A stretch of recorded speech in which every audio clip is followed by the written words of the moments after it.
نحمده ونستعينه ونستغفره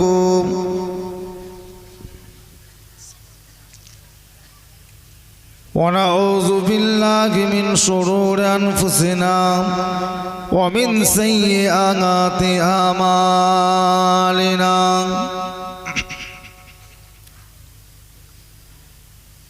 من يهده الله فلا مضل له ومن يضلل فلا هادي له ونشهد أن لا إله إلا الله ونشهد أن سيدنا وحبيبنا ومولانا محمدا عبده ورسوله صلى الله عليه وسلم. أما بعد فيا أيها الحاضرون رحمكم الله وقال الله تعالى في كلام المزيد إن الله وملائكته يصلون على النبي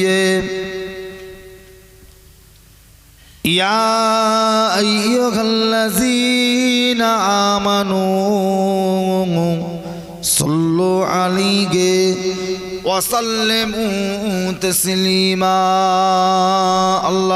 اللهم صل على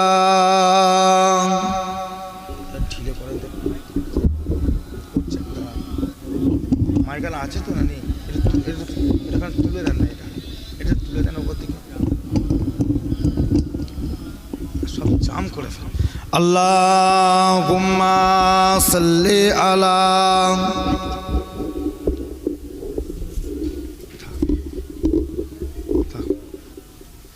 ওয়ালা আলি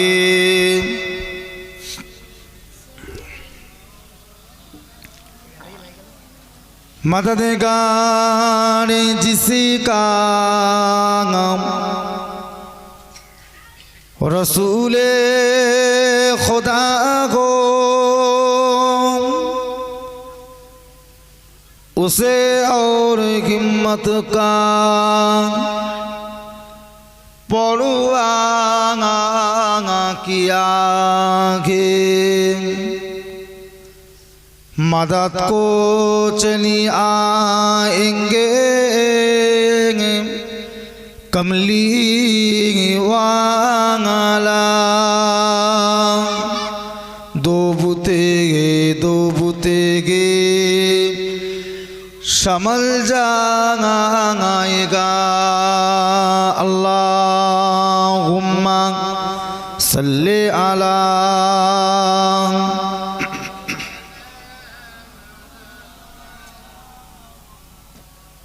ওয়ালা আলি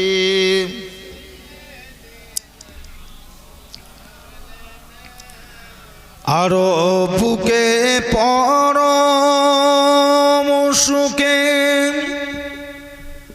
মোদের নবী নিদ্রা যান শীতল বায়ু বইছে সদায় সবুজুকে রাঙা খুরমা ছাওয়া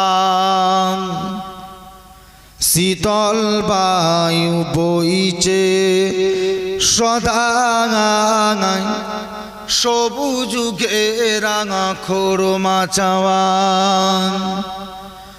আরো বুকে পরম সুখে মোদের নবী নিদ্রা যান শীতল বায়ু বইছে সদায় সবুজুকে রাঙা খুরমা ছাওয়া শীতল বায়ু বইছে সদায় সবুজুকে রাঙা খুরমা ছাওয়া আল্লাহুম্মা সাল্লি আলা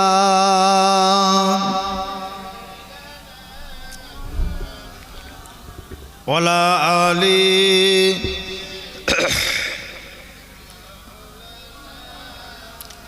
কলমে লা ইলাহা ইল্লাল্লাহ লা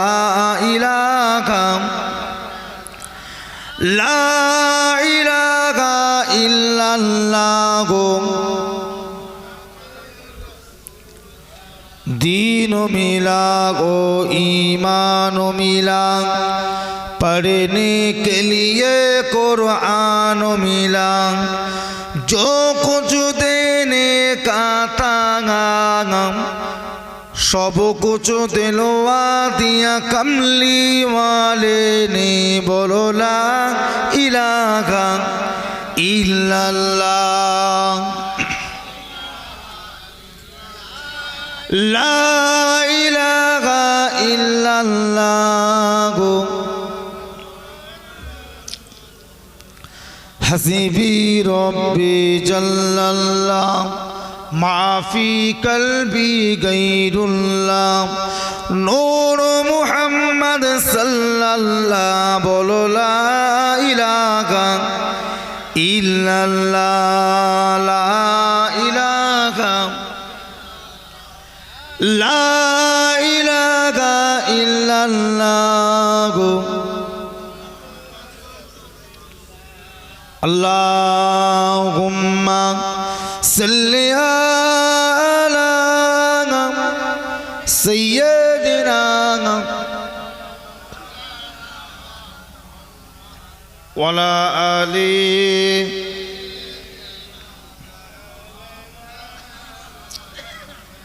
वक़ाल अल्लाहु ताला फी कलामिल मजीद वमा खलक़तुल जिन्ना वल इंसा इल्ला लियअबुदून वक़ाल अन्नबिय्यु सल्लल्लाहु अलैहि वसल्लम ला युमिनु अहदुकुम हत्ता अकूना अहब्बा इलैहि मिन वलिदिही व वलादिही वन नास अजमाइन। अल्हम्दुलिल्लाह। उपस्थित আমার দিনদার ইমানদার নিকার আল্লাহওয়ালা ভাই ও বাবাজি, আমাদের মুরব্বীরা, পর্দার আড়ালে অবস্থিত আমার মায়েরা, আমার বোনেরা, আমার বেটিরা, আল্লাহ পাকের দরবারে লাখো কোটি শুকরিয়া যে আল্লাহ পাক সন্ধ্যার পর থেকে এত সময় পর্যন্ত আমাদের মতন অধম গুনাহগার পাপী বান্দাগুলোকে এই রকম একটা সুন্দর ঈদে মিলাদুন নবী দুয়া কবুলিয়াতের মাহফিলে পাক জান্নাতের বাগানে বসবার তৌফিক ইনায়েত করেছেন।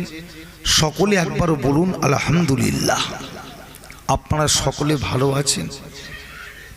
সবাই বলেন আলহামদুলিল্লাহ।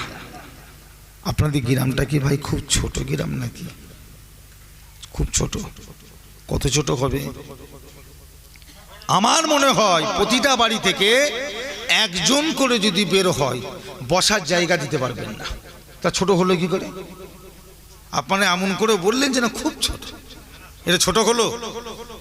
বসার জায়গা দিতে পারবেন না, যথেষ্ট বড় গ্রাম।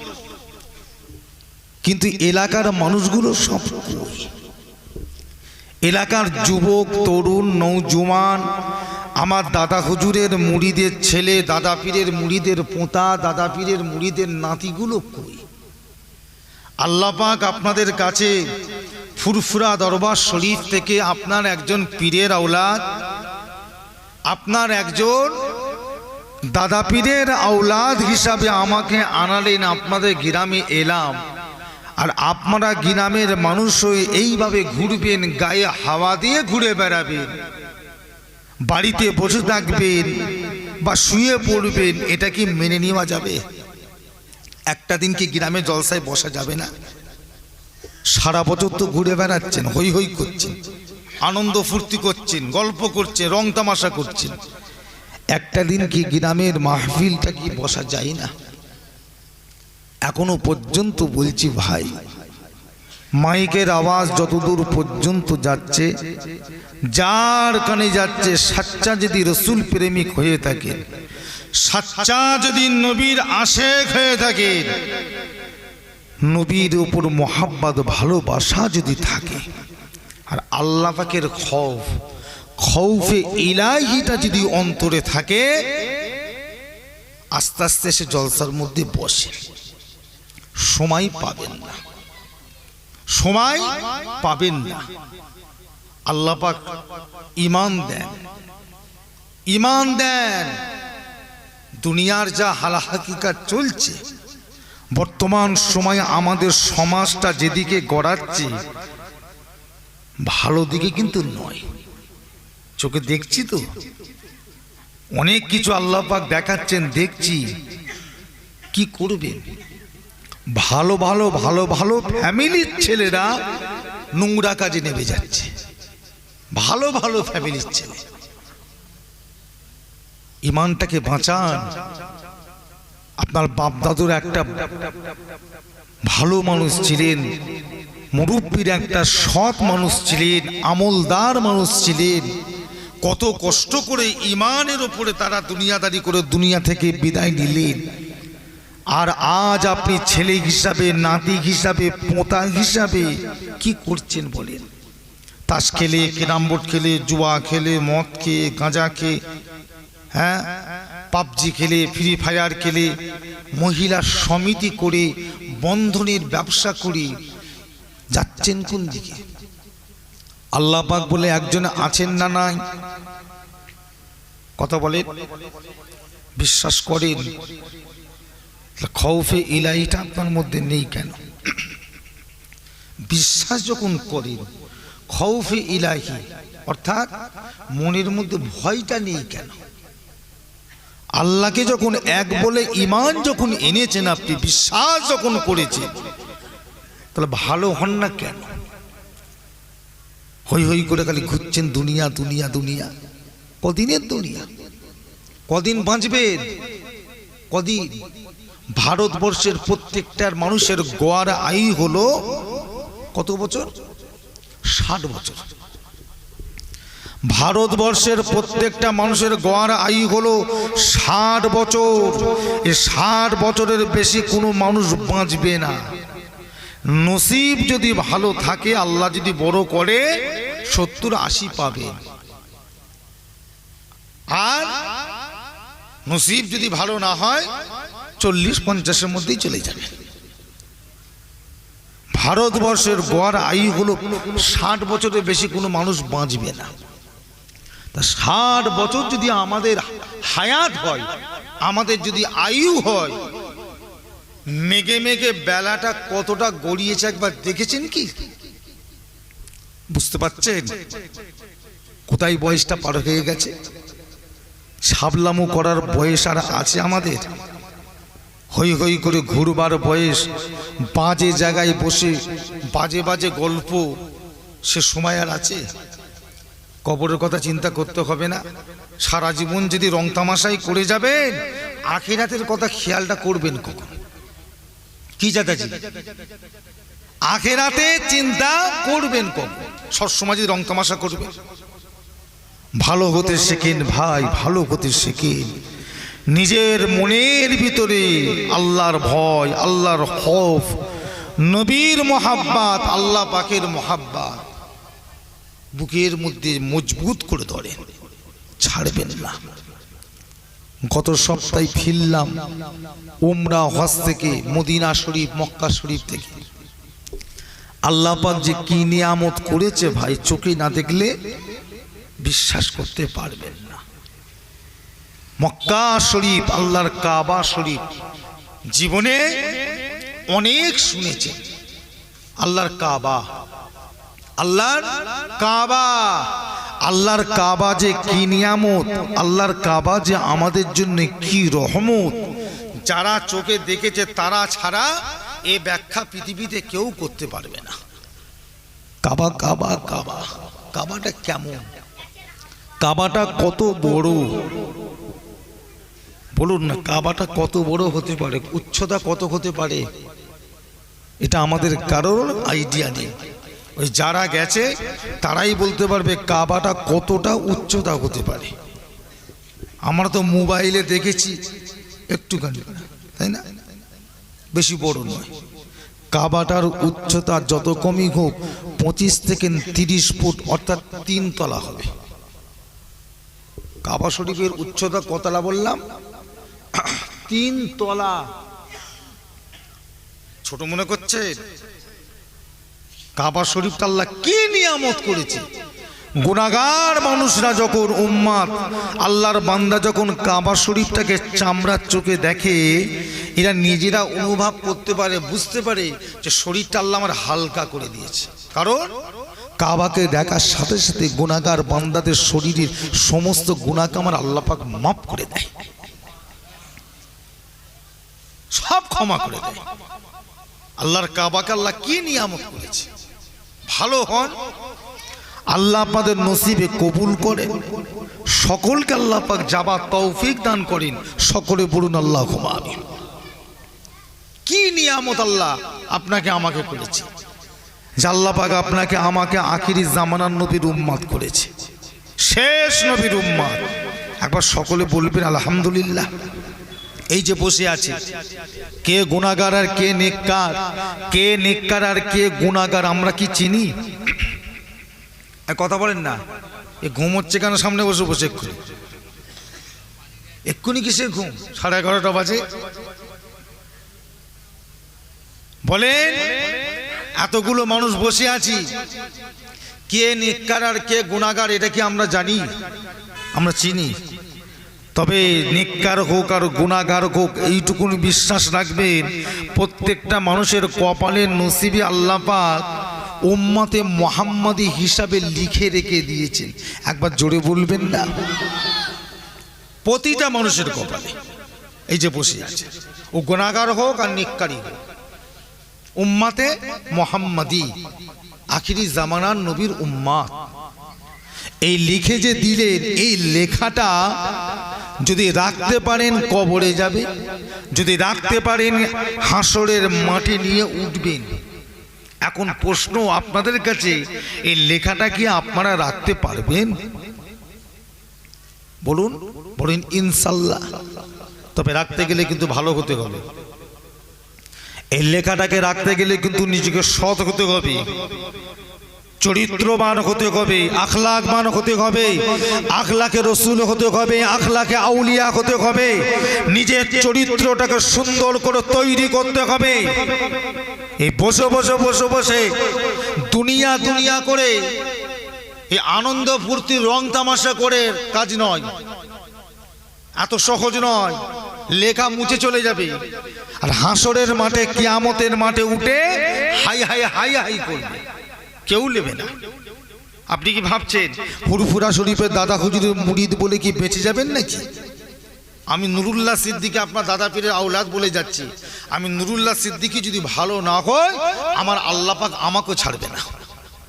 ও পীরের আওলাদ হোক আর আলেমের আওলাদ হোক, ও মৌলানা আওলাদ হোক আর মুফতির আওলাদ হোক, ওই ইমামের আওলাদ হোক আর মুআজ্জেমের আওলাদ হোক, ও নামাজের আওলাদ হোক আর হাজিরি আওলাদ হোক, ও যারই আওলাদ হোক না কেন, যে চরিত্রবান হবে, আখলাকবান হবে, সৎ হবে, সেই বান্দাটা আমার আল্লাহ পাকের কাছে প্রাধান্য পাবে। একবার জোরে বলবেন না? তাহলে এই লেখা, এই যে কপালে লেখা, এই লেখাটাকে রাখতে চান না লেখাটাকে মুছতে চান? রাখতে চাই। যদি রাখতে পারেন কবরে যাবেন, ওই লেখাটা নিয়ে কবরে উঠবেন, আর ওই লেখাটা গেলে হাসরের মাঠে উঠবেন। আর হাসরের মাঠে যদি লেখাটাকে নিয়ে যদি না উঠতে পারেন, কপালে কিন্তু বিপদ আছে। হাসরের মাঠ কিন্তু একটা দুটো মানুষকে নিয়ে নয়, একটা দুটো নবীকে নিয়ে কিন্তু হাসরের মাঠ নয়। হাসরের মাঠটা কতজনকে নিয়ে উঠবে? কটা নবী উঠবে? মাঠ হবে একটাই, ময়দান কটা? একটাই। নবী কজন? 1,00,000 ইখতিলাফ 2,24,000, সবাই উঠবে। আমার নবীর উম্মতও উঠবে, তামাম পৃথিবীর সমস্ত নবীর উম্মতরা উঠবে। আমার নবীর উম্মত উঠবে, তামাম বিশ্বের সমস্ত নবীর উম্মতরা উঠবে। হাগো, আমার নবীর উম্মত কটা বলতে পারবেন? কত কবে আনুমানিক? বর্তমান তামাম পৃথিবীতে মানুষের সংখ্যা কত? তামাম পৃথিবীতে মানুষের সংখ্যা কত? 800 কোটি। কত কোটি বললাম? 800 কোটি হচ্ছে পৃথিবীতে মানুষ বেঁচে আছে। মারা গেছে ছেড়ে দেন, আর আসবে যেগুলো ছেড়ে দেন। বেঁচে আছে 800 কোটি। এই 800 কোটির ভিতরে আমার আপনার নবীর উম্মত কতজন আছে? আমরা মুসলমান কত? 200 কোটির উপরে। একবার জোরে বলবেন না? 200 কোটির উপরে মুসলমান আছে তামাম পৃথিবীতে। তাহলে এই 200 কোটি তো শুধু নয়, কত কোটি চলে গেছে আর কত কোটি আসবে। এই কিয়ামতের মাঠে সমস্ত মানুষ কিন্তু নবীর উম্মত হিসেবে দাঁড়াবে। এবার কার কোনটা উম্মত, কোন নবীর কোনটা উম্মত, কোন নবীর কোনটা চিনবেন কি করে? চিনবেন কি করে? হ্যাঁ, ওই লেখা, ওই যে লেখা পরিষ্কার কপাল লেখা উঠবে উম্মতে মুহাম্মাদি। ওই লেখা দেখে দেখে প্রত্যেকটা মানুষ চিনতে পেরে আখিরি জামানার নবীর উম্মতরা সব একদিকে দলবদ্ধ হয়ে জড়ো হয়ে যাবে। একবার জোরে বলবেন না? আপনারা কি চান না কিয়ামতের দিন ওই দলভুক্ত হতে? কে নেবে আপনাকে? আপনি কি ভাবছেন? ছেলে খেলা ভাবছেন নাকি? কিয়ামতটাকে, হাসরটাকে ছাবলামুর জায়গা ভেবেছেন নাকি? এত সহজ নয়। ঈমানটাকে বাঁচাতে শিখে নবীর ইত্তেবা, নবীর অনুসরণ, নবীর মুহাব্বত, নবীর ভালোবাসা, নবীর প্রেম করেছিল কারা? তাদের দেখে শিক্ষা নেন। রাসূলকে মুহাব্বত করেছিলেন আবু বকর সিদ্দিক। কেমন মুহাব্বত করার মতো? চোখ বন্ধ করে, বাবা আবু বকর, ইয়া রাসূলুল্লাহ, আমি সবে মেয়েরাজ থেকে ঘুরে এলাম। মেয়েরাজ বাবা, আমি সবে ঘুরে এলাম। আবু বকর সিদ্দিক সঙ্গে সঙ্গে জবাব দিলেন, সাদ্দাক্তা ইয়া রাসূলুল্লাহ, আপনি যে কথাটা বলেছেন সত্য বলেছেন। একবার জোরে বলবেন না? আমি বিশ্বাস করি। আবু জেহেল কি বিশ্বাস করেছিল? মেনেছে? আবু জেহেল ঠাট্টা করে উড়িয়ে দিয়েছে। কি বলেছিল? তুমি নাকি আসমান থেকে ঘুরে এসেছো বলেছিল না? কিন্তু আবু বকর চোখটা বন্ধ করে বিশ্বাস করলেন, ইয়া রাসূলুল্লাহ, আপনি সত্য বলেছেন। আল্লাহ রাসূল সঙ্গে সঙ্গে আবু বকর সিদ্দিককে উপাধি দিলেন। কি উপাধি? সিদ্দিক। আমার আবু বকর সত্যবাদী, আমার আবু বকরকে আমি রাসূলুল্লাহ সিদ্দিক উপাধি দিলাম। একবার জোরে বলবেন না? মুহাব্বত এইটাই বলে। আল্লাহ নবী মদিনার মসজিদে নববী শরীফে বসে আছেন, সাহাবাই কিরামেরা বসে আছেন। জিবরাইল আমিন এসে হাজির। আসসালামু আলাইকা ইয়া রাসূলুল্লাহ ইয়া হাবিবাল্লাহ। আল্লাহ নবী সালামের জবাবটা দিয়ে জিজ্ঞাসা করলেন, জিবরাইল কি খবর? বলি, ইয়া রাসূলুল্লাহ ইয়া হাবিবাল্লাহ, আল্লাহ পাক পাঠিয়েছেন আপনার কাছে একটা খোশ খবর দিতে, যে আল্লাহ পাক বলে পাঠিয়েছেন আপনার 10 জন সাহাবাকে দুনিয়া থেকে আল্লাহ জান্নাতি বলে সার্টিফিকেট দিয়ে দিয়েছেন। একবার জোরে বলবেন না? কজনকে? আশারায়ে মুবাশশিরা, অর্থাৎ 10 জন নাম বলে দিলেন। এই 10 জন, 10 জনের নাম বলে দিলেন। আল্লাহ রসুল সাহাবাই কিরামদের কাছে সুসংবাদটা দিলেন। সাহাবাই কিরামেরা বসে বসে সব খুশিতে মাতোয়ারা হয়ে গেলেন। পাশে বসেছিলেন হযরতে ওমর ফারুক। বলি, ইয়া রাসূলুল্লাহ, একটা কথা বলবো? বলো বাবা।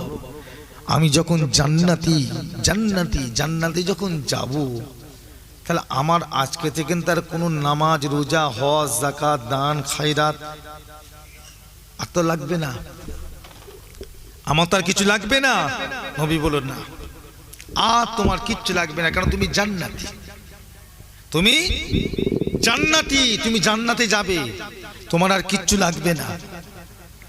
আল্লাহ রসুল কথাটা বলার পরে ওমর ফারুকের মনটা ভরে গেল। বলে, তাহলে ইয়া রাসূলুল্লাহ, আজকে থেকে আমি ওমর ফারুক কথা দিলাম, আর আমি নামাজ, রোজা, হজ, যাকাত, দান, খায়রাত আমি আর কিচ্ছু করব না, সব বন্ধ। ঠিক আছে বাবা, যাও। কিছু সময় বাদে দেখা যায় মদিনার মসজিদে নববী শরীফের ভিতরে আল্লাহ নবী সাহাবা হযরতে বিল্লাল আজান দিয়ে দিলেন। আজান, আর বিল্লালের আজান মানে কি? মানুষের কলিজা ছিঁড়া আজান। ওহ, যে যেখানে থাকতেন, কাজে বলেন, ব্যবসায় বলেন, মাঠে বলেন, বাড়িতে বলেন, বাজারে বলেন, যে যেখানে থাকতেন বিল্লাল হুজুরের আজানটা শুনলে যে যে অবস্থায় থাকতেন ওই অবস্থাতে সব মদিনাতে হাজির হয়ে যেতেন। জোরে বলবেন না? আর বিল্লাল হুজুর আল্লাহ রসুলকে এত মোহাব্বত করতেন, আল্লাহ রসুল ইন্তেকালের পর বিল্লাল হুজুর গায়েব হয়ে গেছিলেন, ছিলেন না। রসুলুল্লাহ যখন দাফনটা হয়ে গেল, বিল্লাল হুজুর মদিনা ছেড়ে চলে গেছিলেন। কোথায় গেছিলেন কেউ জানে না। 1 মাস 2 মাস নয়, 6 মাসের উপরে গায়েব। 1 তারিখে নবী আমার স্বপ্ন দেখালেন, ও বাবা বিল্লাল, আমি রাসূলুল্লাহ দুনিয়া থেকে চলে এলাম। ও বাবা বিল্লাল, আমি রাসূলুল্লাহকে কি তুমি ভুলে গেলে? আল্লাহ নবী স্বপ্ন দেখালেন, বিল্লাল হুজুর কোথায় ছিলেন? ওই অবস্থায় পাগলের মতো দৌড়ে দৌড়ে মদিনা শরীফে এসে হাজির হয়ে গেলেন। একবার জোরে বলবেন না? কোথায় ছিলেন? মদিনা শরীফে এসে হাজির হয়ে গেলেন। সাহাবায়ে কেরামেরা তো বিল্লাল হুজুরকে খুঁজে খুঁজে পাগল। বিল্লাল কোথা, বিল্লাল কোথা, বিল্লাল কোথা। যখন খোঁজ নেই, কি করবে? অন্য একজন সাহাবাকে মুয়াজ্জিম হিসাবে নিযুক্ত করলেন, যে আজ থেকে তুমি বিল্লালের জায়গায় তুমি আজান দাও। তিনি আর কাজ করছে, কি করবে? মুয়াজ্জিম যদি না থাকে তাহলে আজান বন্ধ থাকবে, অন্য মুয়াজ্জিম লাগবে। তা 6 মাস পরে যখন বিল্লাল হুজুরকে দেখলেন মদিনায় ঘুরছে, সাহাবায়ে কেরামরা দেখে চিনতে পেরে গেলেন। কিন্তু বিল্লাল হুজুর এমন অবস্থায় ঘুরছেন পাগলের মতো, গোপ বড় বড়, দাড়ি বড় বড়, চুল বড় বড় হয়ে গেছে, পাগলের মতো ঘুরছে।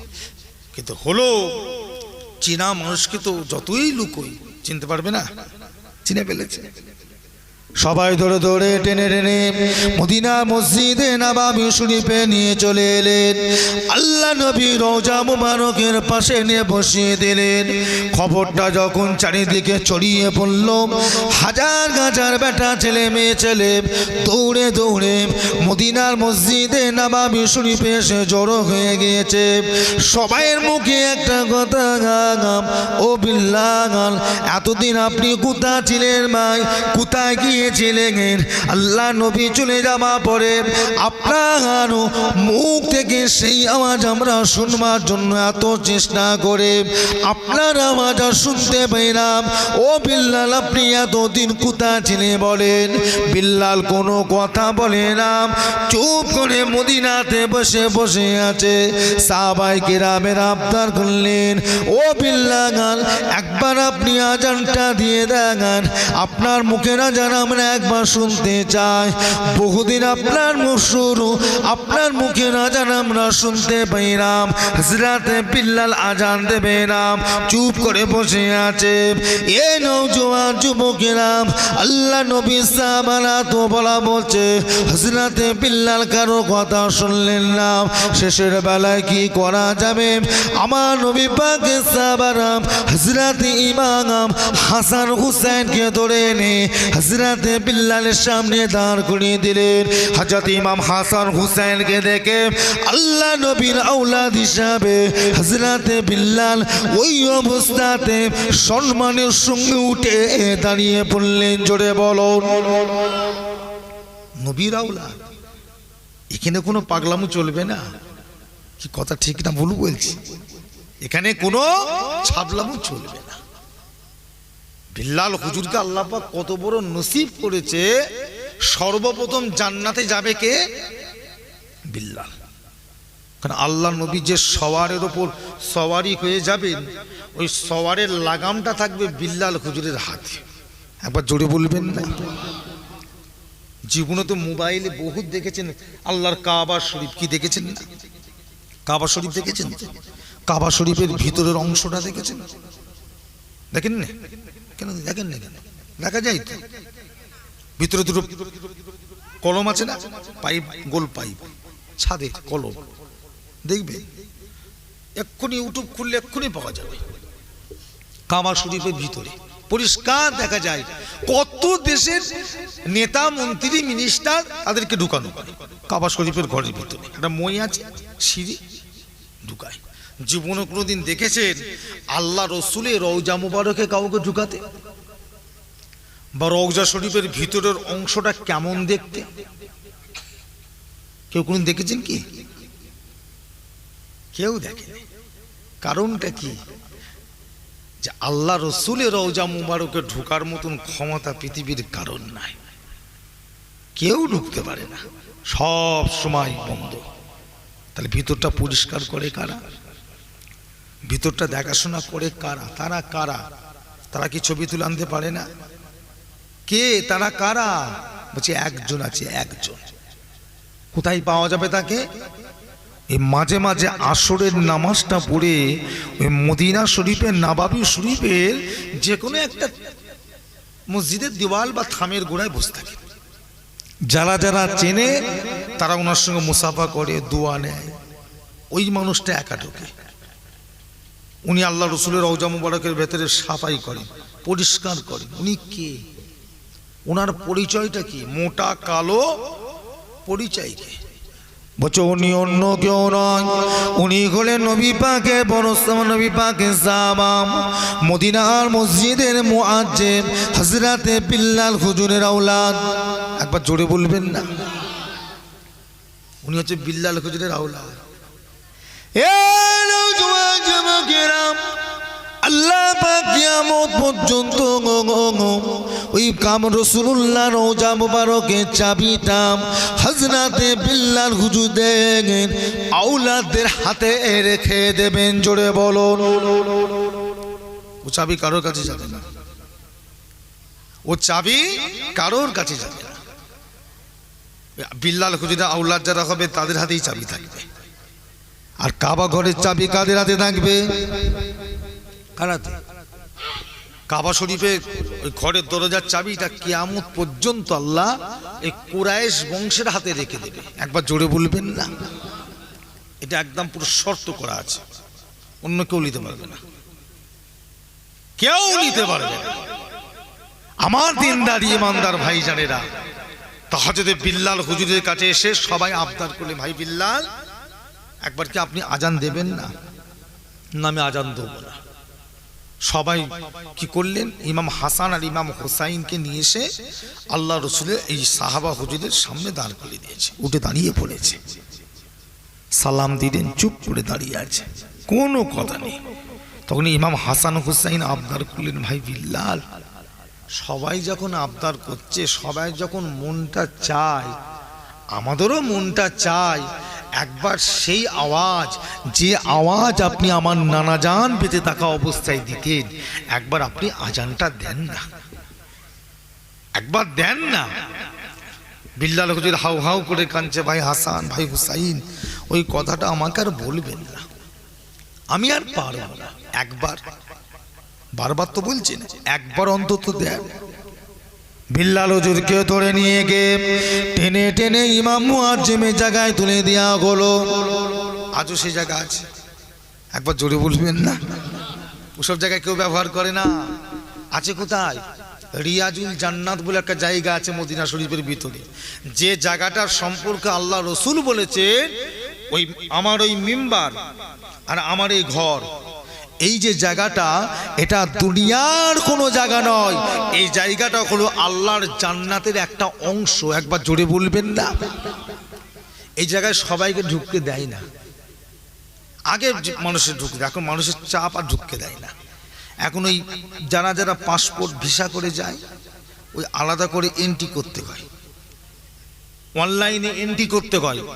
এই অনলাইনে এন্ট্রি আজকে যদি করেন, 2 দিন 4 দিন পরে আপনার মোবাইলে SMS এলে তবে ঢুকতে পারবে। কারণ ওখানে গার্ড আছে বিরাট, 3 জায়গায় চেক হবে, 3 জায়গায় চেক হবে আপনার নাম ঠিক কিনা, ভিসার সঙ্গে দেখে নেবে, 3 জায়গায় চেক হবে, তবে ওই ভেতর ঢুকতে পারবে। ওই রিয়াজুল জান্নাত। তা আল্লাহ নবী যে জায়গায় নামাজ পড়াতেন ওই জায়গাটা আর কেউ দাঁড়ায় না, ওইভাবেই রাখা আছে সেই অবস্থায়, সেই অবস্থায় আছে। আর হাজরতে বিল্লাল হুজুর যে জায়গায় দাঁড়িয়ে আজান দিতেন ওই জায়গাটা এখনো পর্যন্ত সেই অবস্থাতেই রাখা আছে, ওই রিয়াজুল জান্নাতের ভিতরে। আল্লাহ আপনাদের সকলকে যাবার তৌফিক দেন এবং আমার নবী পাকের রওজা মোবারক দেখার তৌফিক দেন। জোরে বলুন আল্লাহুম্মা আমিন। কি আপনারা সবাই যাবেন তো নাকি? নিয়ত করেন না, নিয়ে যাবার মালিক কে? আল্লাহ তো নিয়ে যাবে, আপনার নিয়ত করতে অসুবিধা আছে নাকি? নিয়ত করেন আল্লাহ হজে যাব, আল্লাহ আপনার কাবায় যাব, আল্লাহ আপনার মদিনার মেহমান হব, নিয়ত করে আল্লাহ নিয়ে যাবে। আর যদি না নিয়ে যেতে পারে, যদি মরে যান, নিয়ত করেছেন কালকে মারা গেছে, তাহলে কি হবে? নবী আমার বলে যে বান্দাটা হক নিয়ত করে, যে বান্দাটা সত্য নিয়ত করে, নিয়ত করার সঙ্গে সঙ্গে আমার আল্লাহ পাক ওই নিয়তটাকে কবুল করে নেয়। যুবকেরা, নিয়ত করার পরে যদি আপনি মারা যান, ওই যে নেকিটা সওয়াবটা, হজে যাবার নেকি সওয়াবটা আল্লাহ পাক আপনার আমলনামা আল্লাহ পাক লিখে দেবেন। জোরে বলো। তাহলে নিয়ত করতে আপনার অসুবিধা আছে নাকি? চুপ করে নিয়ত করে বসে থাকে, নিয়ে কি করেন যাবে না যাবে সেটা আমার আল্লাহ পাক তিনি বুঝে নেবে। যে কথা বলছিলাম, আল্লাহ রসুলের রওজা মুবারকে কাউকে ঢুকতে দেয় না, কিন্তু আল্লাহ পাক নসিব করেছিলেন, কপাল করেছিলেন আমার আপনার পীর মুজাদ্দিদুজ্জামানে, তাই না? দাদা হুজুর কেবলা সঙ্গে ছিলেন, কাইমুজ্জামান বড় হুজুর পীর কেবলা সঙ্গে ছিলেন, বসিরহাটের আল্লামা রুহুল আমিন রহমাতুল্লাহ আলাইহি, আরো কয়েকজন খলিফাগণ। আল্লাহ রসুলের মাজারের ভেতরে ঢুকলেন, তার ঢুকানোটা এত সহজ নয়। সেই সময় বাদশা ছিলেন, বাদশা নূর উদ্দিন। তাকে আল্লাহ নবী স্বপ্ন দেখালেন, এই আমার আবু বাকার এসেছে, আমার আবু বাকার এসেছে আমার কাছে, আমার মেহমান আমার আবু বাকার। আমি রসুল্লাহ বলে দিলাম আমার আবু বাকারকে আমি রসুল্লাহ আমার মাজারের ভেতরে ঢুকিয়ে দাও। একবার জোরে বলবেন না? ওই ঢুকানো গিয়েছিল, সারা রাত ছিলেন ভিতরে, জানেন তো, সারা রাত। আপনারা কি ভাবছে আমরা কোনো আবল তাবল লোকের দলে আমরা মুরিদ হইনি? কি কথা ঠিক না ভুল বলছি? এমন একজনের মুরিদ, এমন একজনের সিলসিলার মানুষ যার সঙ্গে ডাইরেক্ট আল্লাহ রসুলের সঙ্গে সম্পর্ক ছিল। একবার জোরে বলা যাবে না?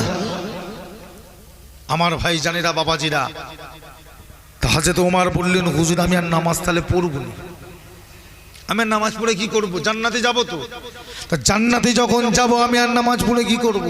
নবী বলে, ঠিক আছে নামাজ পড়তে হবে না, যাও যাও চুপ করে বসো। বিল্লাল হুজুর আজান দিয়ে দিলেন মদিনা শরীফে। আজান দিবার সঙ্গে সঙ্গে একদম পিঁপড়ে ঝাঁকের মতো সাহাবাই কেরামেরা দল বেঁধে মদিনার মসজিদে নাবাবী শরীফে আল্লাহ রসুলের পিছনে নামাজ পড়বে বলে এসে কাতার দিয়ে সব লাইন দিয়ে সব বসে গেলেন। একবার জোরে বলবেন না? নামাজের সময় হয়ে গেল, আল্লাহ নবী আস্তে আস্তে উঠে ইমামতির জায়গায় বসলেন। ইমামতির জায়গায় বসলেন, ইকামত শুরু হয়ে গেল, তাকবীর দিয়া শুরু হয়ে গেল। বিল্লাল যখন তাকবীর দিয়া শেষ করলেন, আল্লাহ রসুল বলল, বাবা দরজা আর জানালাগুলো সব বন্ধ করে দাও, দরজা জানালাগুলো সব বন্ধ করে দাও। সব বন্ধ করে দেওয়া হয়েছে। ওমর ফারুক বাইরে বসে আছে। আল্লাহ নবী আল্লাহু আকবার বলে নামাজ শুরু করে দিলেন। নবী আমার যখন কোরআন পাকের আয়াত সূরা ফাতিহা শরীফ শুরু করে দিলেন, কোরআন পাকের আয়াত যখন শুরু করে দিলেন, ও ভাইজানেরা, হযরতে ওমর আর সহ্য করতে না পেরে উঠে দাঁড়িয়ে পড়লেন। আর দাঁড়িয়ে থাকতে না পেরে এ মাথা ও মাথা দৌড়াদৌড়ি করে আল্লাহ নবী কোরআন পাকের আয়াত পড়তে থাকে, সূরা পড়তে থাকে, নামাজ পড়াতে থাকে। হযরতে ওমর একবার দরজার কাছে দৌড়ে যায়, দরজা খুলে দাও। জানালার কাছে গিয়ে ঢোকে, জানাল দরজা খুলে দাও। দরজায় ধাক্কা মারে, দরজা খুলে দাও। আল্লাহ নবী নিষেধ করে দিয়েছিলেন, ও বাবা সাহাবারাম, খবরদার দরজা কেউ খুলবে না বাবা, যে ডাকুক না কেন। আমি নবী নিষেধ করে দিলাম, দরজা কেউ খুলবে না, দরজা বন্ধ করা। হযরত ওমর দেখছে দরজা যখন কেউ খুলতে চাই না, কি করা যাবে? আর সহ্য করতে না পেরে দূরে গিয়ে দৌড়ে দৌড়ে এসে দরজার মধ্যে একটা ধাক্কা মারলেন। দরজা ভেঙে ভিতরে গিয়ে আমার রাসূলুল্লাহর পিছনে নামাজে দাঁড়িয়ে পড়লেন।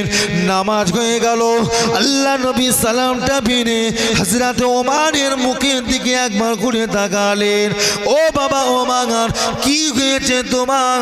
তুমি তো বললে নামাজ পড়বো না, তাহলে কিসের এত চিৎকার, কিসের এত জোর চিল্লাচ্ছিলে বাবা? আর কেনই বা দরজা ভেঙে ঘরের ভেতরে ঢুকে মসজিদের মধ্যে ঢুকে নামাজে দাঁড়িয়ে গেলে?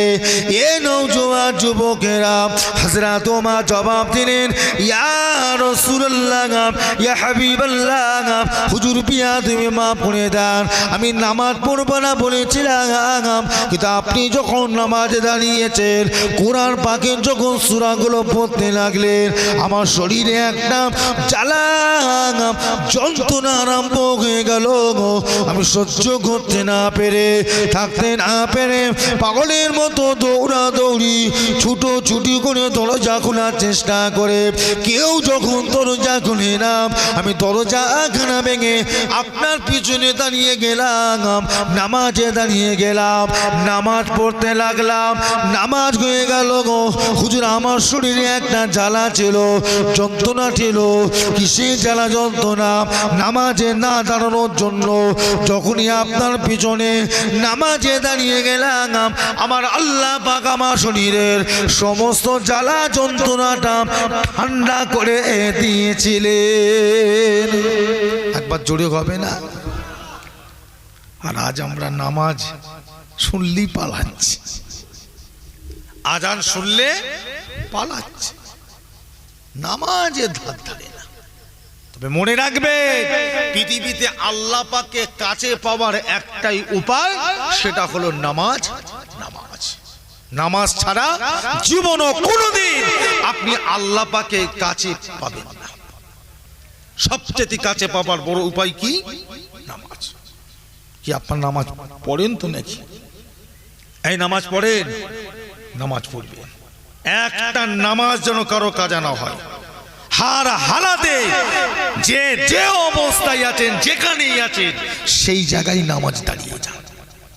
কবুল করার মালিক আপনি চিন্তা করছেন?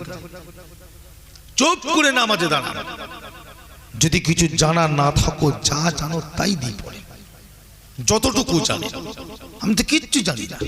কিছু জানি না মানে যতটুকু জানো। কিছুই জানি না তো যতটুকু, আবার কিছুই জানি না। তা কি জানো না বলো? সূরা ফাতিহা জানি না।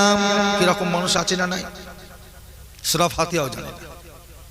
ও ভাই জানে না, কুরআন পাকের অনেক আছে সূরা জানে না, অনেকে আছে আত্তাহিয়াত জানে না, অনেকে আছে দরুদ শরীফ জানে না, দুআয়ে মাসুরা জানে না, দুআয়ে কুনুত জানে না, কুরআন পাকের কোন সূরা জানে না, তাসবিহ জানে না গো। তাহলে নামাজ পড়বে কেমন করে? আল্লাহ নবী বললেন, নামাজীদের পাশে দাঁড়িয়ে যাও। কেমন করে নামাজ পড়ে একবার দেখে নাও। এ নওজোয়ান যুবকেরা, তোমরা যেমন হোক করে নামাজে দাঁড়িয়ে যাও। আল্লাহ নবী বলেন, যা জানো সেটা নিয়ে তুমি নামাজে দাঁড়িয়ে যাও। যদি তোমার কিছু জানা না থাকে, নামাজীদের মতো করে দাঁড়িয়ে যাও। নামাজ আল্লাহ একবার বলে নিয়ত করে নাও।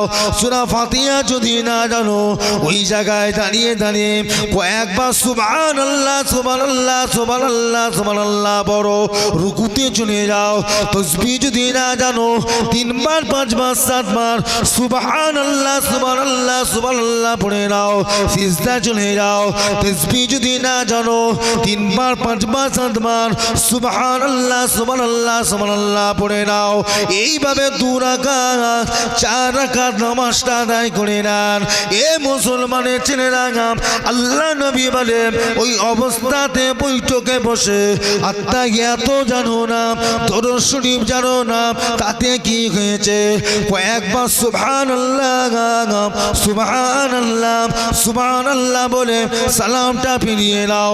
আমার আল্লাহ পাক এই নামাজটা ওই মূর্খ অশিক্ষিত বান্দার জন্য কবুল করে নেবে। জানি না জানি না জানি না, পালালে হবে? কথা বলবেন তো? জানি না জানি না জানি না, পালালে হবে তো? আল্লাহ ছেড়ে দেবে তো? এত সহজ নয়, থেতলে ফেলবে। হ্যাঁ, কি ভাবছে? থেতলে ফেলবে যেই হন। একটা ইঞ্চি আমার আল্লাহ কাউকে ছাড়বে না। কে কি মনে করেন আমি জানি না, কিন্তু আমার আল্লাহ পাক কাউকে ছাড়বে না। আমরা নিজেকে অনেক বড় মনে করি, অনেক বড় মনে করি। আমার আল্লাহর কাছে কিচ্ছু নাই। হ্যাঁ, আমার আপনার মতো বান্দা আমার আল্লাহর কোটি কোটি ঘুরে বেড়াচ্ছে। কি কথা ঠিক না ভুল বলছি? জান না, কাবা শরীফের চাতানটা গিয়ে দেখতে যান না।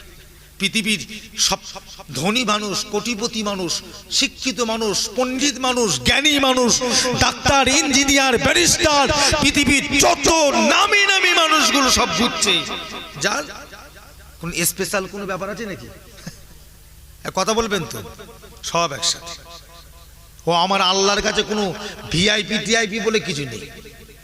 শুনছেন তো? সব সমান। যান দেখে আসেন না। কোটিপতিও যে জায়গায় দাঁড়িয়ে আছে, একটা গরিব মানুষ সেই জায়গায় দাঁড়িয়ে আছে। কি কথা ঠিক না? একটা চাষি যে জায়গায় দাঁড়িয়ে আছে, একটা রাষ্ট্রপতি প্রধানও সেই জায়গায় দাঁড়িয়ে তওয়াফ করছে, একসাথে ঘুরছে, গায়ে গায়ে গায়ে গায়ে ঠেকিয়ে ঠেকিয়ে করছে। কি কথা ঠিক না ভুল? তওয়াফ করতে গেলে গায়ে গায়ে ঠেকে না, ঘেঁষা ঘেঁষি ঠেলা ঠেলি একই জায়গায়। কেউ কারোর দিকে তাকাবার টাইম নেই। আমার পাশে যে প্রধানমন্ত্রী এসেছে অমুক দেশের, ওসব কারোর লক্ষ্য নেই, ঘুরছি। আর সবার মুখে একটাই কথা, লাব্বাইক। কি গো? আল্লাহুম্মা লাব্বাইক। একবার জোরে বলুন না সুবহানাল্লাহ। যান মদিনা শরীফে গিয়ে দেখেন না কি হচ্ছে। তুমি কে রাষ্ট্রপতি, কে প্রধানমন্ত্রী, কে স্বরাষ্ট্রমন্ত্রী, কে ডাক্তার, কে ইঞ্জিনিয়ার, ওসব কোনো কথা নাই। একসাথে সব আল্লাহ রসুলের রওজা মুবারক জিয়ারতের উদ্দেশ্যে সব লাইন দিয়ে ঠেলাঠেলি করে যাচ্ছে। কোনো কথা নেই, কোনো চালাকি চলবে না। আল্লাহ আল্লাহ রসুলের কাছে ধনী গরিব বলে নাই। কি কথা ঠিক না? নেককার গুনাহগার বলে নয়, বান্দা উম্মাত সবাই আমার সমান। একবার জোরে বলবেন না? জোরে বলা যাবে না, এটা মাথায় রাখবেন। আমার নবী নিষ্ঠুর নয়, আমার নবী পাক নিষ্ঠুর নবী নয়, আমার নবী পাক বেইনসাফি নবী নয়। আমার নবী হলেন কোটি কোটি উম্মাতদের জন্য আল্লাহ পাক একের ওপরে ইনসাফ ওয়ালা করে পাঠিয়েছেন। জোরে বলবেন না? সবাই সমান। যে যেমন মহাব্বত করবে, যে যেমন ভালোবাসবে নবীকে সেইভাবে সে পাবে। কি কথা ঠিক না ভুল বলছি? এত সহজ, এত সহজ নয়। ভালো হতে শেখেন, পরিবর্তন হতে শেখেন, চরিত্রবান হতে শেখেন, আখলাকবান হতে শেখেন। আখলাকে রসুল তৈরি হন, আখলাকে আউলিয়া হন, আখলাকে সাহাবাদের মতো নিজের চরিত্র ঠিক করেন। হারামটাকে, বিশেষ করে হারাম এই জিনিসটাকে বন্ধ করেন। কারণ এটাই আমাদের গ্রামে গ্রামে এখন বেশি ঢুকে গেছে।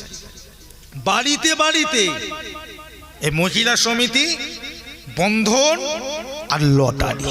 কি কথা ঠিক না ভুল বলছি? কঠিন চলছে, কঠিন। এদের কিচ্ছু হবে না। এরা যতই নামাজ পড়ুক, যতই রোজা রাখুক, যতই তওবা করুক, এদের একটা আমল, একটা তওবা কবুল হবে না। কারণ ওরা হারামখোর, ওরা হারাম খায়। আল্লাহ রসুল বলছে যে হারাম খেলো তার আল্লাহ বলাটাও কবুল হবে না। জোরে বলুন নাউজুবিল্লাহ। আল্লাহ আল্লাহ এই শব্দটা কবুল হবে না। বর্জন করে কিছু লাভ নেই ভাই।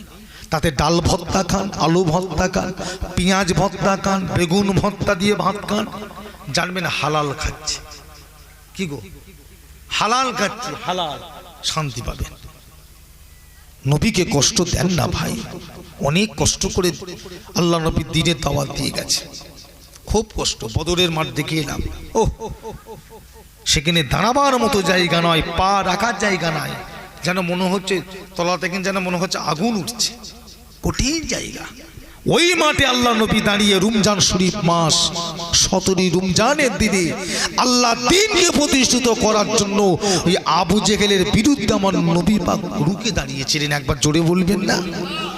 ওই বদরের মাঠ কঠিন জায়গা, মদিনা শরীফ থেকে প্রায় 170 কিলোমিটার দূর বদর, প্রায় 170 কিলোমিটার। আর মক্কা শরীফ থেকে বদরের মাঠটা প্রায় 350 কিলোমিটার দূর, 300-350 কিলোমিটার মক্কা শরীফ থেকে। ঠিক এই জায়গাটায় বদরের যুদ্ধ হয়েছিল, কঠিন জায়গা। আল্লাহু আকবার। আমার নবী পাক 17 রমজান 313 জন সাহাবাকে নিয়ে দাঁড়ালেন, প্রত্যেকটা সাহাবা রোজা রাখা অবস্থায় ছিলেন। একবার জোরে বলবেন না? সব রোজা রেখে আছে। এই যে রমজান শরীফ মাস গেল, কত ছেলে আমাদের রোজা রাখেনি, আরামে খাচ্ছে দাচ্ছে, ঘুরছে ফিরছে, ঘুমোচ্ছে, রোজা রাখেনি। আর ওই অবস্থায় সাহাবারা অত কঠিন গরম রৌদ্রে রোজা রেখে যুদ্ধ করতে গেছে, 313 জন। আর মক্কার কাফের ছিল কজন? 1000 ছিল না? আল্লাহ পাক আমার নবী পাককে জয়ী করে দিলেন। একবার জোরে বলবেন না? নবীজি দেখেছে। আল্লাহ পাকের খাস রহমত না হলে হয় কি, ভালো হতে শেখেন ভাই, ভালো হন, সব আল্লাহ পাক মিলাবে। কে বলেছে দেবে না? আল্লাহ আমাদের দেবে না তো দেবে কাকে? বান্দার জন্যই তো সব, নাকি? আমাদের দেবে না দেবে কাকে? নবী পাককে কম পরীক্ষা নিরীক্ষা করা হয়নি। সেই সময় আরবের একজন বড় আলেম মুফতি ছিলেন, বড় আলেম। তার কানে যখন খবর গেল আব্দুল্লাহর বেটা মুহাম্মদ সাল্লাল্লাহু, নিজেকে নবী বলে দাবি করেছে। তিনি তওরাত, জব্বুর, ইঞ্জিলের পণ্ডিত ছিলেন। আমার নবী পাক আসার আগে কটা বড় কিতাব ছিল? 3টে, তওরাত, জব্বুর, ইঞ্জিল। আর আমার নবী পাকের কিতাবের নাম কি? ফুরকান, কোরআন শরীফ। একবার জোরে বলবেন না? আমার নবী পাক আসার আগে 3টে কিতাব বড় ছিল। এই 3খানা কিতাবের বড় আলেম আল্লাহ পাক করেছিলেন ওই ইহুদি বড় আলেমটাকে। তা তার কানে যখন খবর পৌঁছালো মক্কা শরীফে আব্দুল্লাহর বেটা মুহাম্মদ সাল্লাল্লাহু আলাইহি ওয়াসাল্লাম নিজেকে নবী বলে দাবি করেছে, তেনার মনটা সন্দেহ করলো। আমি তো এই সমস্ত কিতাব পড়েছি, দেখি তো আখিরি জামানার নবী যিনি হবেন তেনার আব্বা আম্মার নাম আব্দুল আমিনা হবে, তেনার মধ্যে এই এই চরিত্রগুলো পাওয়া যাবে, দেখি তো মেলে কিনা। কয়েকশো আলেমকে সঙ্গে করে নিয়েছে, দল বেঁধে দিচ্ছে। আল্লাহ নবীর কাছে খবর গেল, ইয়া রাসূলুল্লাহ, এই আরবের শ্রেষ্ঠ আলেম, ইহুদিদের বড় আলেম, কয়েকশো আলেম নিয়ে আপনার কাছে আসছে। কেন? আপনাকে দেখার জন্য, আপনাকে দেখবে আপনি সত্যকারের নবী না মিথ্যা নবী, পরীক্ষা করতে এসেছে। আল্লাহ নবী বলল, আসতে দাও, আসতে দাও। আল্লাহ নবীর কাছে এসে তারা সালাম দিলেন, সালাম দিলেন। আল্লাহ নবীর সঙ্গে নানান রকম আলোচনা শুরু হয়ে গেল, নানান রকম প্রশ্ন। ইহুদি আলেমটা কথা বলতে বলতে আমার আপনার নবীকে একটা প্রশ্ন করেছিলেন, ও আব্দুল্লাহ বেটা মুহাম্মদ, আপনি সত্যকারে যদি নবী হন, আমি কয়েকটা প্রশ্ন আপনাকে করব, এই প্রশ্নগুলো জবাব যদি দিতে পারেন, আমি একা নয়, আমার দলে যত আলেম আছে সবাই মিলে আপনাকে নবী বলে মেনে কলেমা পড়ে মুসলমান হয়ে যাব। ও আব্দুল্লাহ বেটা মুহাম্মদ, এই কটা প্রশ্ন জবাব যদি আপনি দিতে পারেন। আল্লাহ নবী ওই সময় জবাব দিলেন, এই ইহুদিরা আলিম আমার আল্লাহ পাক যদি আমাকে বলায় তবে আমি আপনার উত্তর দিতে পারবো, নচেত আমি মুহাম্মদ আপনার উত্তর দিতে পারবো না। আপনার প্রশ্নগুলো কি আমাকে বলতে পারেন? আল্লাহ যদি আমাকে বলা হয় আমি তবে আপনাকে উত্তর দেবো। এক নাম্বার প্রশ্ন করা হয়েছিল, ও আব্দুল্লাহ বেটা মুহাম্মদ বলেন দেখে কাল কিয়ামতের দিনে আল্লাহ পাক যখন জান্নাতে মানুষগুলোকে দেবে, জান্নাতি বান্দাদের জন্য সর্বপ্রথম আল্লাহ পাক কি দিয়ে তাদেরকে আপ্যায়ন করে খেতে দেবে? সবাই জানেন কি দিয়ে, বলুন তো কি দিয়ে? সর্বপ্রথম জান্নাতীদের আল্লাহ খেতে দেবে। আপনার বাড়িতে নুরুল্লাহ সিদ্দিকী এসেছে, সর্বপ্রথম আপ্যায়ন করবেন, খেতে দেবেন, কি দেবেন? ঠান্ডা পানি বা শরবত দেবেন, কি দেবেন না? তা জান্নাতে সর্বপ্রথম কি দেওয়া হবে? এরকম ঘুম হচ্ছে, সামনে বসে বসে ঘুম পাচ্ছে। এই আপনাদের অসুবিধা হচ্ছে নাকি? এই জোরে বলে একবার তাকবীর দেন তো, নারায়ে তাকবীর, নারায়ে তাকবীর। একটা দিন বসেছে, এক্ষুনি ঘরে গেলে তো এক্ষুনি ঘুমাবে, কি করবেন ঘরে গিয়ে? কত ঘুমাবার সব, সারা বছর ঘুমাবে। একটা দিন জলসায় এসেছেন, একটু বসুন। কিসের ঘুম? এত কিসের ঘুম? কবরে গিয়ে ঘুমাবে রে বাবা, কবরে গিয়ে ঘুমাবে। সবাই বলুন ইনশাআল্লাহ, কবরে যেন ঘুমোতে পারি আমরা। কি কথা ঠিক না? আসল ঘুম তো কবরে গিয়ে ঘুমোতে হবে। ঘুম জাগলে হবে না, কবরে জাগার নয়। আল্লাহ যেন আমাদের কবরে ঘুম দেয়, আমরা যেন ঘুমোতে পারি শান্তিতে, যেন ঘুম হয়। এক ঘুমে জানবেন একদম হাসরের মাঠ, কিয়ামত পার হয়ে যাবে। একবার জোরে বলবেন না, এটাই হলো আসল ঘুম। দুনিয়ায় ঘুমিয়ে কি হবে? খালি ঘুম ঘুম ভাব। আমার ভাই জানেরা, বাবাজিরা, তা যেটা বলছিলাম, তা জান্নাতে সর্বপ্রথম আল্লাহ পাক তিনার মেহমান, তিনার জান্নাতি বান্দাদেরকে কি দেবে? মাছের কলিজা। একবার জোরে বলবেন না। আল্লাহ নবীকে যখন প্রশ্ন করা হলেও আল্লাহ নবী সঙ্গে সঙ্গে আমার আল্লাহ গায়েবী জানিয়ে দিলেন, হাবিব বলে দেন। আল্লাহ নবী সঙ্গে সঙ্গে জবাব দিয়ে দিলেন। একবার জোরে বলবেন না, মাছের কলিজা। দ্বিতীয় নম্বর প্রশ্ন করা হলো, মুহাম্মদ আচ্ছা বলেন দেখি কিয়ামত কবে হবে? কিয়ামত কবে হবে কেউ জানে? আমার নবী জানে? নবী আজও জানে না। এই কিয়ামত কবে হবে একমাত্র আমার আল্লাহ ছাড়া পৃথিবীতে কাউকে আমার আল্লাহ বলে না, ফেরেশতারাও জানে না। বলে কিয়ামত কবে হবে? আল্লাহ নবী চুপ করে আছে। কি করে বলবে কিয়ামত কবে হবে? আজকে এই প্রশ্ন নয়, এই প্রশ্নের জবাব একমাত্র জানে কে? আল্লাহ। নবী চুপ করে আছে, আসমানের দিকে তাকিয়ে আছে। আল্লাহ কি জবাব দেবো? কিয়ামত কবে হবে আমি জানবো কি করে? ও ভাইজানেরা, আল্লাহ নবী বারবার যখন আসমানে তাকায়, আমার আল্লাহ পাক জানিয়ে দেয়, আমি গো চিন্তা করবেন না, ওদেরকে বলে দেন কিয়ামত কবে হবে, কবে হবে এ কথাটা আল্লাহ ছাড়া কেউ জানে না। তবে কিয়ামতের আলামত ওদেরকে একবার শুনে দাও, ওরা বুঝে নেবে। আল্লাহ পাক জানিয়ে দিলেন, এ আমার হাবিব ওদের বলে দিন কিয়ামতে কবে হবে। আল্লাহ পাক তিনি জানেন। তবে কিয়ামতের আলামত হলো, সর্বপ্রথম কিয়ামতের বড় আলামত হলো পূর্ব আকাশ থেকে একটা আগুনের কুণ্ডুলি বের হবে, আগুন বের হবে। আগুনটা এত ভয়ঙ্কর হবে, আগুনটার এত গর্জন হবে, পূর্ব আকাশে আগুনটা বের হবে। সমস্ত মানুষ ওই আগুনটাকে দেখে ভয়েতে পশ্চিমে দৌড়াতে লাগবে। সেই দিনকে বুঝে যাবে কিয়ামত খুবই নিকটে চলে এসেছে। আল্লাহ নবী যখন কথাটা বললেন, ইহুদিদের আলেমটা জবাব দিলেন, ও আব্দুল্লাহ বেটা মুহাম্মদ, সত্য কথা আপনি বলেছেন। প্রথম দুটো প্রশ্ন আপনি সঠিক জবাব দিয়েছেন। 3 নাম্বার প্রশ্ন জবাব যদি আপনি দিতে পারেন, 3খানা প্রশ্ন জবাব যদি আমি পেয়ে যাই, আমি একা নয়, হাজার হাজার শত শত আলেমরা আপনাকে নবী বলি ঈমান এনে ফেলবে। আচ্ছা বলেন দেখি 3 নাম্বার প্রশ্নটা কি করবেন? ও ভাইজানেরা, আল্লাহ নবীকে 3 নাম্বার প্রশ্ন করা হয়েছিল, ও আব্দুল্লাহ বেটা মুহাম্মদ বলেন থেকে অনেক বাচ্চা দেখা যায় মায়ের পেট থেকে হওয়া পরে বাচ্চাটাকে বাপের মতো দেখতে হয়।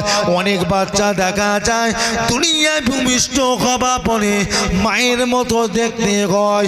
বাপের মতো মায়ের মতো দেখতে হওয়ার কারণটা কি আপনি একবার বলে দিন,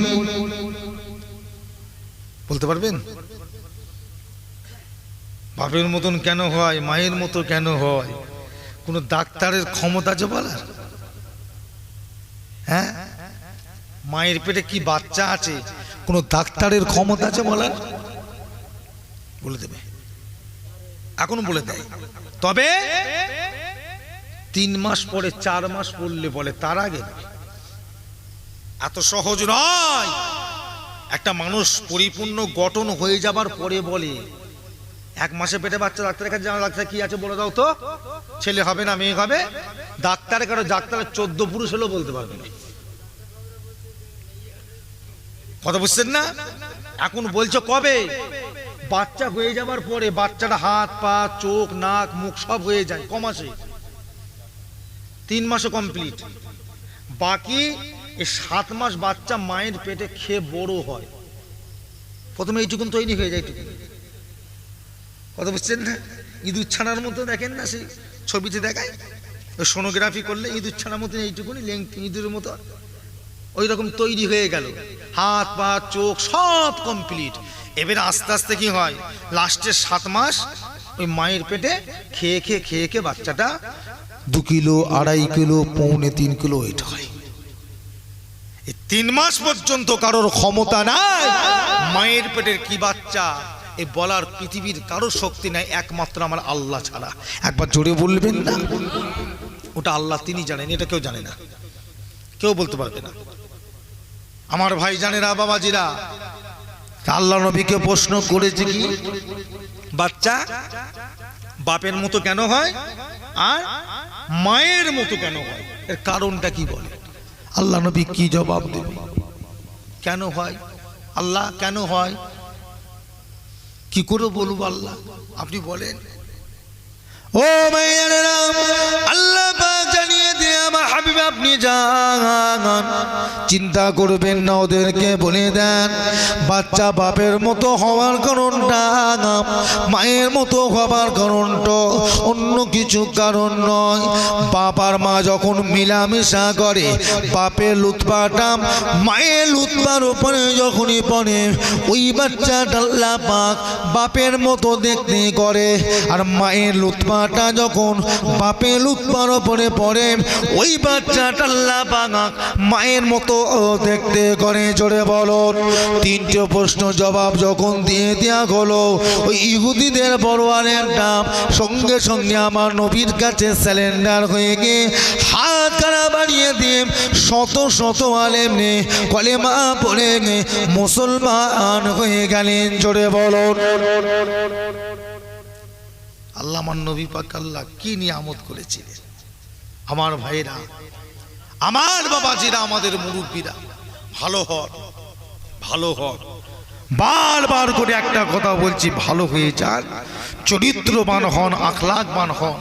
আপনারা আমাদের মধ্যমপুর এলাকা, আমাদের মাটনিয়া গ্রামের মানুষ, একদম ইন্ডিয়া শেষ প্রান্তের মানুষ, বাংলাদেশ লাগোয়া এলাকার মানুষ আপনারা, তাই কথা বুঝতে পেরেছেন? ওসব নামটা আমার বলেন না, এমনি শান্তি নেই, এমনি জানে শান্তি নেই আমাদের, কি বলে? আর ওসব নামটা আমার ল্যান্ডে আরো জুলুম বেড়ে যাবে, কি বলে? আমার ভাই জানে না, বাবাজিরা, মুরব্বীরা, আল্লাহ পাক আমাদের সকলকে ঈমানের উপরে খাতিমা বিল খায়র নসিব করেন। জোরে বলুন আল্লাহুম্মা আমিন। একবার জোরে বলা যাবে না? একবার দরুদ শরীফ, আল্লাহুম্মা সাল্লি আলা সাইয়্যিদিনা মাওলানা মুহাম্মদ ওয়া আলা আলিহি। আমার ভাইজানেরা, আমার বাবাজিরা, আমাদের মুরব্বীরা, মুক্তাসার করলাম, যেগুলো রাত্রি 12:30 পার হয়ে 1:45 বাজতে যাচ্ছে ভাই। আল্লাহ পাক তৌফিক দেন, সময় দেন, আবার কোনদিন দেখা সাক্ষাৎ হলে আলোচনা হবে। তবে সব কথার শেষ কথা, ভালো হন, ভালো হন, ভালো হন, মরতে হবে। একটা সুন্দর রমজান শরীফ মাস, আল্লাহ রহমতের মাস, আল্লাহর বরকতের মাস কিন্তু পার হয়ে গেল। অনেক ভাই কিন্তু রোজা রাখুনি, কথাটা মনে রেখো, মনে রেখো।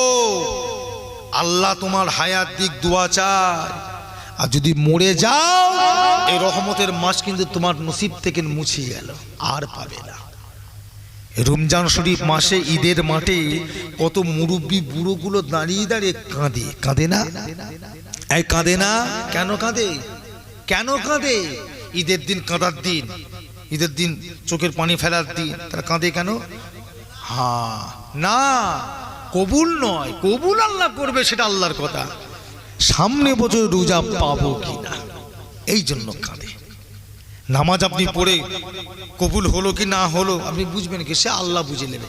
আপনার পড়ার দরকার, পড়ে যান, কবুল করার মালিক আল্লাহ।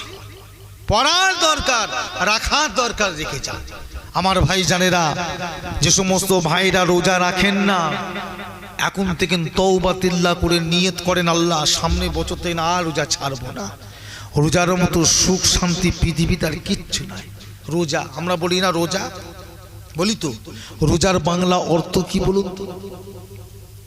বলে সোজা, রোজার সারা সাপটা বলে দিল। রোজার বাংলা অর্থ সোজা। রোজার বাংলা অর্থ কি?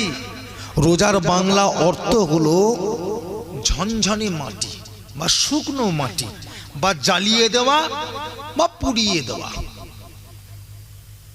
যে কটা কথা বললাম সব কটা কথাই কিন্তু একই লাইনের। শুকনো মাটি, ঝনঝনে মাটি, জ্বালিয়ে দেওয়া বা পুড়িয়ে দেওয়া রোজার বাংলা অর্থ। চৈত্র বৈশাখ মাসে দেখবেন মাটিগুলো রোদে পড়ে পড়ে, রোদে পড়ে পড়ে, রোদের আগুনে পুড়ে পুড়ে কি হয়? শুকনো হয়ে যায় না? ঝনঝন মাটিটা ছুড়বেন, দেখবেন শোঁ করে আওয়াজ হবে। কি হয়তো না, হয় না? এমনই কি একদম ঝনঝন করছে, ওকে মাটিতে ফেললে ধুলো হয়ে যাবে। এই চৈত্র বৈশাখ মাসে মাটি কেন? রোদে আলোতে পুড়ে পুড়ে পুড়ে পুড়ে ওকে পুরো কি করে ফেলেছে? জ্বালিয়ে ফেলেছে। ওর মধ্যে আর কিছু নেই। ঠিক রোজার অর্থটা ঠিক এইরকমই। আল্লাহ পাক আপনাকে আমাকে হুকুম করেছে রোজা রাখো, আর আমি আপনি রোজা রাখি। অর্থাৎ আমার আল্লাহ আপনার আমার শরীরটাকে জ্বালিয়ে পুড়িয়ে ঝনঝনে শুকনো মাটি করে ফেলে। শরীরের মধ্যে যত রোগ বিমার অসুখ যাই থাকুক না কেন, রোজার এত ক্ষমতা, এত পাওয়ার, শরীরের সমস্ত অসুখ বিসুখ রোগটাকে কি করে? চুষে খেয়ে ফেলে, জ্বালিয়ে ফেলে। বড় বড় ডাক্তার, বড় বড় আপনার সায়েন্টিস্ট এই রোজাটা খেলে গবেষণা করে দেখে তারা পরিষ্কার লিখে দিয়েছে, যদি কোনো মানুষ নিয়মিত একটা মাস রোজা রাখে, ওর শরীরে যদি মরণ্য ক্যান্সার যদি বাসা বাঁধে, ওই ক্যান্সার রোগটাকেও এই রোজাটা ওই ক্যান্সার রোগটাকে চুষে খেয়ে এক জায়গাটাকে পরিষ্কার শুকনো মাটি করে ফেলবে। জোরে বলবেন না? রোজা রাখবেন। বারবার করে বলছি, সারা বছর আপনাদের কি বলে, ওই গ্যাসের বড়ি খেতে হয়, অ্যান্টাসিড খেতে হয়, হয় না? 30টা যে রোজায় কিছু খেয়েছেন, সব খেয়ে ফেলেছে। কালকে সকালবেলা ঘুম থেকে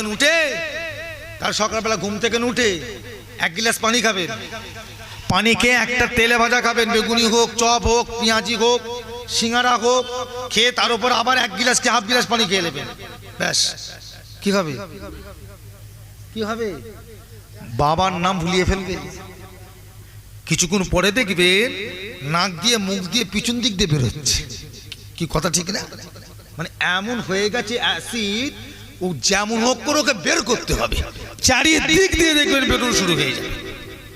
রোজার মাসে কি করেন? 14 ঘন্টা 15 ঘন্টা শুকনোর পর একটা খেজুর নিল, একটু পানি খেয়ে নিল, ব্যাস হয়ে গেল খাওয়া। এবারে যত রকম রিজেক্ট খাবার চলবে না, ডাক্তার মানা করে। যত রকম তেলে ভাজা, যত রকম খাবার সব ধরে গপ গপ গপ গপ করে খেয়ে ফেলল। কি খাই না? আধা ঘন্টা যায়নি, আধা ঘন্টা গো, আবার এসে খুঁজছে আর কিছু আছে, সব হজম হয়ে গেছে। কেন? গুজা কি হয়েছে? সব খেয়ে ফেলেছে, চুষে ফেলেছে। শুকনো মাটি বললাম না, পুরো একদম জ্বালিয়ে ফেলেছে। পুরো শরীরে যা কিছু খাবার পেয়েছে পুরো পেশাই করে একদম হজম করিয়ে ফেলেছে। একবার জোরে বলবেন না? এটা আল্লাহ পাকের নিয়ামত, এমনি দিনে খান না। যান দেখেন না কি হয়, বুক জ্বলে গেল জ্বলে গেল জ্বলে গেল জ্বলে গেল। আর রোজার মাসে একবারও বলতে হয় না জ্বলে গেল, খালি লিয়াই নিয়াই শব্দ, আরো নিয়াই। আর কি আছে নিয়াই, দেখি আর কি আছে। আমার ভাই জানে না, আল্লাহ পাক রহমতের ছায়া গেলে আমার আল্লাহ আপনার ঠিক শান্তি দেবে। আর আল্লাহর ছায়া থেকে বেরিয়ে যদি অন্য কারো সাহারা নিতে যান, ছায়া নিতে যান, শান্তি পাবেন না। মুক্তাসার আসেন, আল্লাহ পাকের সামনে দাঁড়িয়ে নবীর উপরে সালাম পাঠ করব। সকলে উঠে দাঁড়ান, সবাই উঠে দাঁড়ান। ইয়া নবী সালাম, ইয়া রাসূল বিসমিল্লাহ।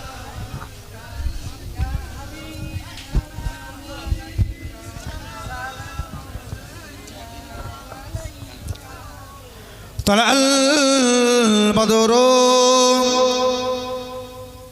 আলাইনা মিন সানিয়াতিন বিদাই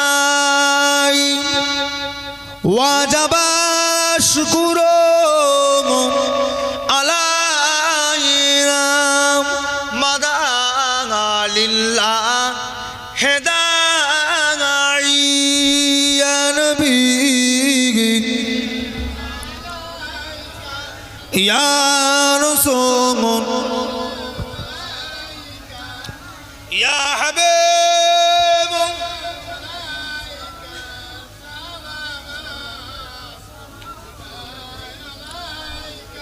জিবরাইল দিলেন এনজিয়া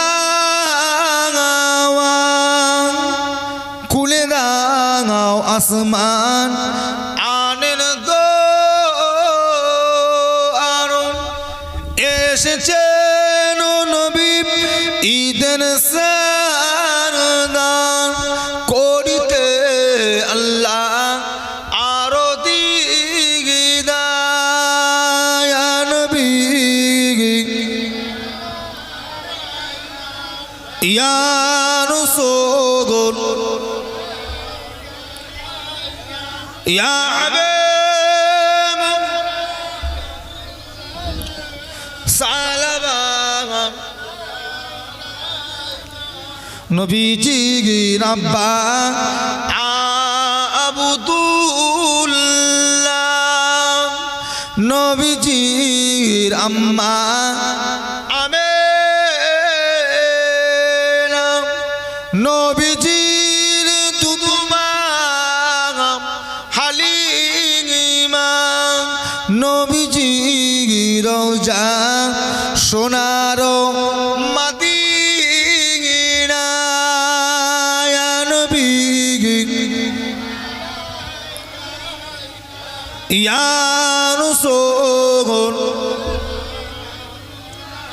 ইয়া হাবিব সালাম সালাওয়াতুল্লাহ। সকলে বসেন। মালাগল ওলামি কামালিগে কসবতু জাবি জামালিগে হাসান তো জামি কুসালিহি সাল্লু আলাইহি ওয়ালিহি আল্লাহুম্মা সাল্লি আলা সাইয়্যিদিনা মৌলানা মুহাম্মদ ওয়া আলা আলি সাইয়্যিদিনা। আমার ভাই জানেরা, আমার বাবাজিরা, আমাদের ছেলেরা, যুবকেরা, নওজোয়ান তরুণ, আমার মাটিয়া গ্রামের আমার দাদা পীরের মুড়িদের ছেলে, দাদা পীরের মুড়িদের পোতা, দাদা পীরের মুড়িদের আওলাদ গণেরা, আল্লাহ পাক আপনাদের গ্রামে আনালেন। এসেছি আমি নুরুল্লাহ সিদ্দিকী। কেতে আপনার সবাই খুশি না বেজার? আমি গত সপ্তাহে উমরা থেকে ফিরেছি ভাই, তাই ভাইদের বলছিলাম ভাই শরীর জোর নেই, ও হজ থেকে আসার পরে